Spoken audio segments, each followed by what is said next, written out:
Police officer আমাকে বন্দুক নিয়ে আসছে যে আমি কেন বের হইছি রাস্তার মধ্যে। তখন আমার জাস্ট ওই টাইমে কোনো ভয় কাজ করে নাই। আসলে আমি কোটা আন্দোলনের সাথে ওইভাবে ইনভলভ ছিলাম না, এটাও আমার মাথায় কাজ করে না। আমি জাস্ট এটা বলছি যে আমার ভাই আছে, আপনি যদি আমার ভাই গুলি খাইছে, আপনি যদি আমাকে এখন গুলি করেন আমিও মারা যাব, কোনো সমস্যা নেই। শুধুমাত্র আমার বাড়ির ঠিকানাটা আমার ব্যাগে লেখা আছে, ওখানে একবার পাঠিয়ে দিবেন, একটা কল দিয়ে দিবেন।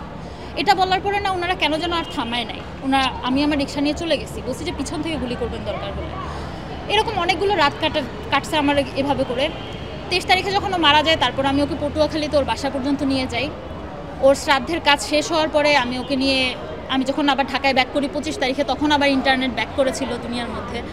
আমি তখন একটা ট্রমাটাইজড অবস্থায় থাকি যে আমি কী করব না করব বুঝতে পারতেছিলাম না। অ্যান্ড ওই টাইমের মধ্যে আমার ছোট বোন নিজেকে সবসময় বলে যে সে নিজের জীবন রক্ষার জন্য সব কিছু করতে পারে। সেই ব্যক্তি আমার কাছে এসে বলতেছে, ফাইরুজ তুই যদি আজকে চুপ থাকিস, আজকে যদি বের না হস না, তুই বেঁচে থাকলেও মারা যাবি, এর চেয়ে ভালো বাইরে গিয়ে মরি, চল একসাথে বাইরে মরি। এটা বলে আমরা দুজনেই আমি নিজেকে তখনও বুঝাতে পারতেছিলাম না যে আমি কী করব। বাট ও যখন এই কথাটা বললো, আমার তখন মনে হচ্ছিলো যে হৃদয়ে আমাকে কানের মধ্যে বলতেছে যে রোজ তোমার বের হওয়ার টাইম আসছে, বের হও। আমরা আমার বাবা মাকে, ওই যে সবাই নিজেদের অ্যাওয়ার্ড তার মা বাবাকে ডেডিকেটেড করছে, বাট আমার পক্ষে করা সম্ভব না। কজ আমরা আমার মা বাবাকে মিথ্যা কথা বলছি যে আমরা এখানে কফি খেতে যাচ্ছি, এখানে এটা করতে যাচ্ছি বলে বের হয়ে গেছি। বের হয়ে গিয়ে আমরা সব জায়গাতে, শাহবাগে ছিলাম, সায়েন্স ল্যাবে ছিলাম, ইসিবি চত্বরে ছিলাম, যেখানে আমাদের যাওয়া দরকার আমরা দুই বোন গিয়েছি।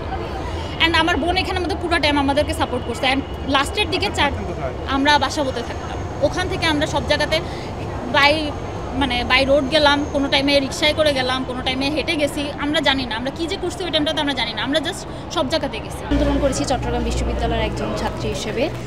তখনকার যে পরিস্থিতি ছিল, এক অবরুদ্ধ পরিস্থিতি, আমাদের ভাইয়েরা রাস্তায় মরছে, একের পর এক লাশ পড়ছে, খুবই ভয়ঙ্কর পরিস্থিতির মধ্য দিয়ে গেছি। তো এই বিষয়গুলো যখন চোখের সামনে ভাসে মাঝে মাঝে, তখন খুবই দুঃখ ভারাক্রান্ত হয়ে যায়। তো আমি আজকে আমার এই অ্যাওয়ার্ডটা আমাদের সেই শহীদ ভাই এবং জুলের যত সাহসী নারীরা আছে, ইভেন ঘরে বসেও যারা আমাদেরকে সাহস জুগিয়ে গেছে, আমি সেই সকল নারীও আমার শহীদ ভাইদের উদ্দেশ্যে উৎসর্গ করতে চাচ্ছি। 4ই আগস্টে মূলত সবচেয়ে খারাপ একটা স্মৃতি বহন করে চলছে। সেটা হলো যে 4ই আগস্টে যেদিন হলো যে 6টার পর কারফিউ শুরু হয়, আমরা শাহবাগ থেকে ফেরার পথে মূলত মোহাম্মদপুরে আসার সময় মূলত ছাত্রলীগের বর্মুট কর্মীদের দ্বারা আমরা খুব বাজেভাবে হামলা শিকার হই। 8:30 নাগাদ আমরা ওখানে আটকে থাকি। ওই সময় আসলে আমাদেরকে যথেষ্টভাবে হয়রানি করা হয়। আমার সাথে 2টো মেয়ে ছিল।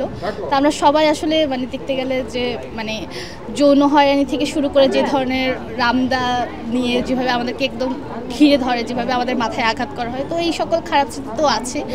সব কিছু মিলিয়ে আসলে, আর ওই দিন আমার ভাইকেও আসলে 3:30 জিগাতলা থেকে উঠিয়ে নিয়ে গিয়েছিল।